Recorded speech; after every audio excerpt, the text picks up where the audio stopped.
Picture this. It's Friday night. You've had a long week, you're tired, maybe a little stressed. So you open your phone, scroll for a bit, and then you see it. A pair of shoes, or maybe it's a new gadget, or just dinner delivery because you deserve it. You don't check your bank account. You don't think twice. You just tap. Paid with credit. It feels effortless. No pain, no hesitation, no consequence. At least, not right now.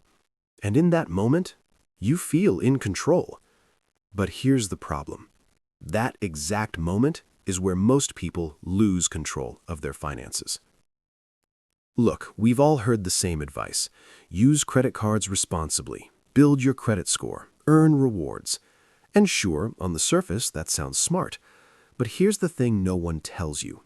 Credit cards are not designed to help you win. They're designed to make you feel like you're winning, while slowly losing. Now, I'm not saying credit cards are evil, but I am saying this. The way most people use them quietly destroys their financial future. And the worst part? Most people don't even realize it's happening. According to the Federal Reserve, total U.S. credit card debt has surpassed $1 trillion. Let that sink in. Over $1 trillion just in credit card balances. And the average interest rate? Around 20 to 25%. Now, here's where it gets uncomfortable. That's not accidental. Here's the truth. Credit card companies don't make money from people who pay in full every month.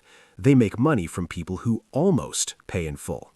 From people who say, I'll just carry a small balance. I'll pay it off next month. It's not that much. And that's where things start to spiral. Let's break this down. Say you spend $2,000 on your credit card. Not crazy, right? A few dinners, some shopping, maybe a flight. Now let's say your interest rate is 22%, and instead of paying it off, you just make the minimum payment. That usually means around 2% of the balance. So your first payment? About $40. Sounds manageable, but here's what most people don't realize. At that rate, it would take you over 10 years to pay off that $2,000. And you wouldn't just pay $2,000, you'd pay closer to $4,500, more than double.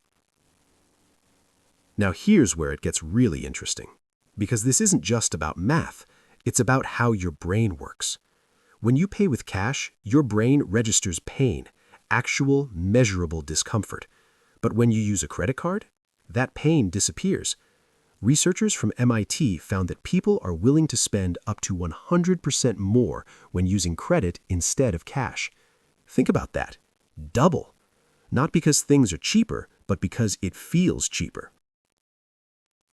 Credit cards don't just change how you pay, they change how you think. You stop asking, can I afford this, and start asking, can I afford the monthly payment?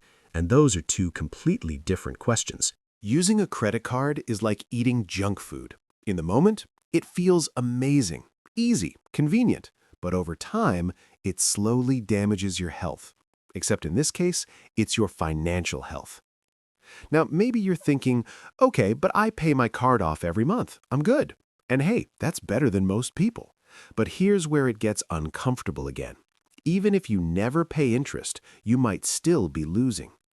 Because credit cards make it easier to spend, you naturally spend more. Let's say, without a credit card, you'd spend $2,000 a month. With a credit card, you spend $2,400 a month. That's just $400 extra. Doesn't sound like much, right? But over a year, that's $4,800. Over 10 years, that's $48,000. All because spending felt easier.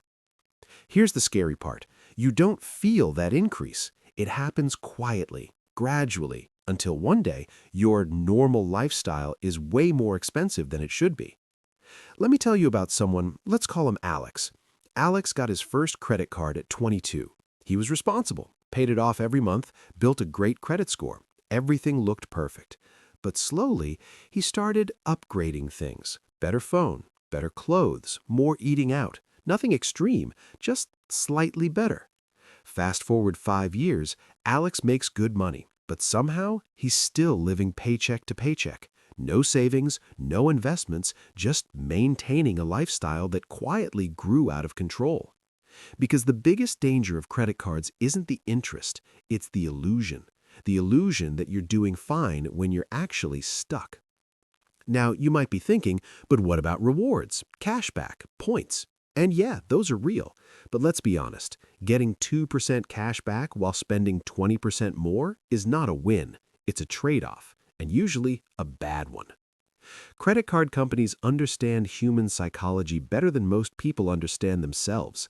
They know you'll underestimate future payments, you'll overestimate your discipline, you'll normalize higher spending, and they build their entire system around that.